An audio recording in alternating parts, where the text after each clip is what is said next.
Bonjour my friends, Bogdan is here, and today let's go over the financial model of online casino operations once again. So we all know that in setting up online casino, building a right financial model is very important. I have a template for this. If you're interested, you can drop me email or get to comment here. I will send you over. So what is the principles of building a financial model, and examples of it, and how the revenue streams and expenditure streams develop over time. So first of all is that we build our financial model on assumptions, some things that we take without knowing. So what are the basic assumptions? Every financial model rests on the number of clients, or FTDs, first time depositors. And when preparing it, you have to be realistic. What kind of numbers do you get?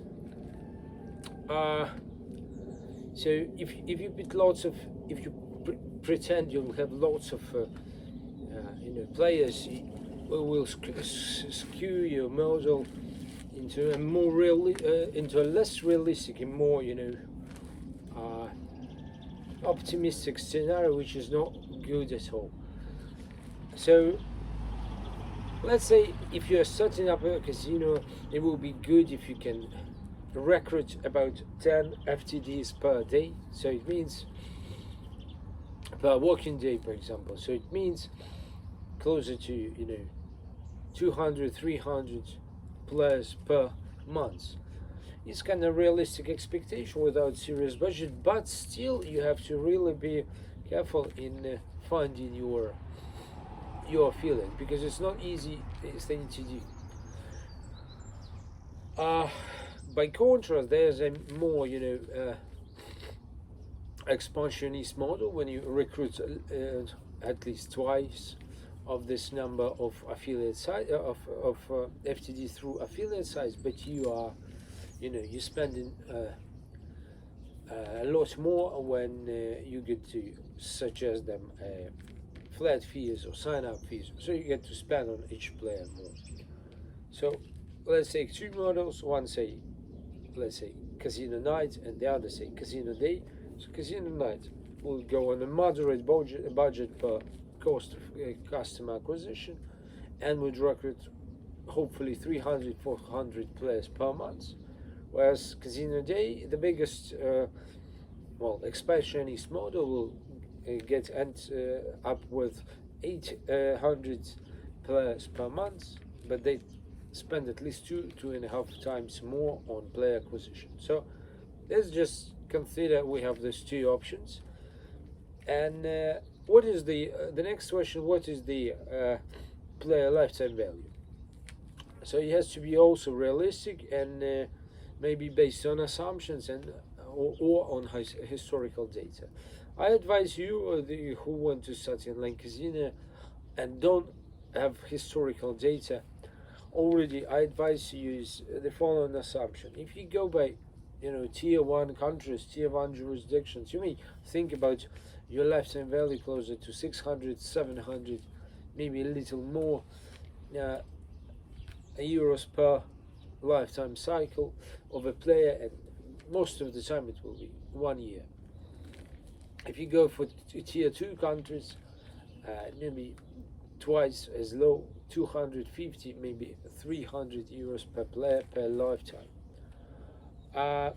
So now that we have this revenue center in terms of number of FTDs and their lifetime value, we know this timing. We go by quarter, by months, by quarters, by years. We have to set it off by fixed and variable costs. So we have to break our costs in this financial model into fixed something that we incur, notwithstanding whether or not we recruit new players, and variable costs, which only stick to variable players. When we get these players, we get this cost. So this type of thing that called budgeting is also very important. You can have a clear calculation of your fixed cost coming up from what you have to pay for your license, for setting up a turnkey casino, all the setup fees and so on and so on. You can set up, you can set aside money you need for running a team, for 1 year, for paying salaries, for paying rents and so on and so on, for paying for licenses. I have this calculation. If you need, you can drop me email also. And the cost fix, maybe, as I was discussing in this video, is closer to 300, 400, maybe 450 euros per year, depending on the scale, on the on the size of your team and so on and so on. These are fixed costs. It's good if you set them aside, but when it comes to to the variable costs, it's also important to set a realistic target on cost of acquisition. I strongly would suggest that you don't think that you can ever attract players without paying a particular flat fee or advance payment, because as a new casino you'll be put in the middle of a huge competitive actions by different casinos who play around on a market a scale, and it's really hard for you to get to maybe to plan for or budget for being able to acquire players without advance payments for them, without advertisement, just only relying on a commission or a posteriori or payment after the performance has been done. So it's not realistic. A lot of people got to it and say we don't need much money, we can have it all work for us. But that's not actually the truth. I suggest that you have set aside at least a decent budget for cost of acquisition, maybe at least 80 euros per player if you go small. But in this case, you need more qualified affiliate team. If you go, a large scale, more ambitious, you need a larger affiliate team. It may be not that that's professional, but you need strong policies, strong guidances for them. But in this case, you will have at least 2.5 times more cost of acquisition, because you'll have to pay lots of money in advance, probably maybe up to 120 or 150 euros in advance. So another thing that people put away or miss from the financial statement analysis is a setup cost for as a payment for platform provider, as a payment for liquidity provisions for banks, for game providers, and so on, so on, so on. Integration fees in terms of the solution providers, turnkey, white hat, and so on, so on. So it's a lump sum of money that many people neglect, but still it weighs down on your balance and has to be really put aside before you start. And it's incurred probably over 2 months. You start from paying 20,000-30,000, and you end up in the end of this setting up circle paying at least 100, maybe the smallest you can pay is 80,000 euro, but largest is 140, which is more realistic. So you have to put this money in your budget also as a spending to set it all up. All right, so and finally, what I suggest is building a financial model is you have to organize all the data down to players level. So as I have this demonstrated on the sheets, is that you probably have to come from, what's more important is you come from realistic assumption of the quantity of your players, of your customers, and you go and you divide the quantity. If you have this quantity, you can divide all your spending, the fixed, the variable, into a player, down to a player level.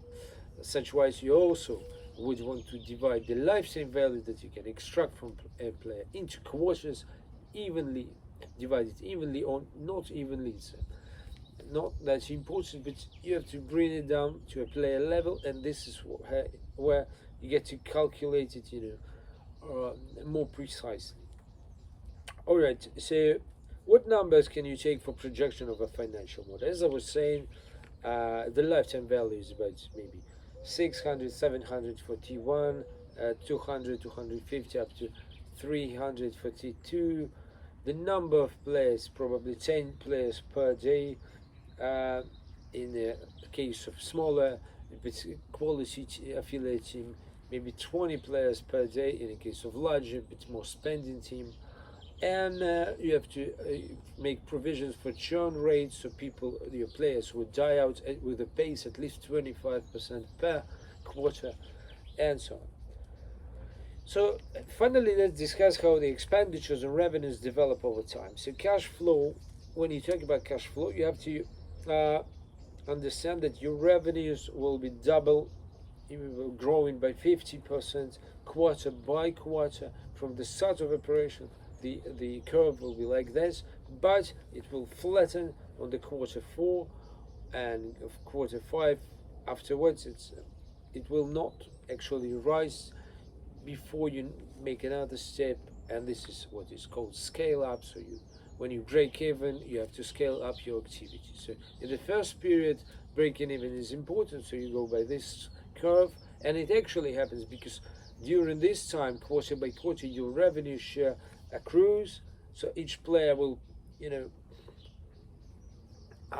will add up, accrue their deposits, and will intensify their playing activity by day. So you get that lifetime value accrued and added up till the day when it's gone and the player is gone. So as we discussed, maybe you can plan for 1 year for average lifetime value.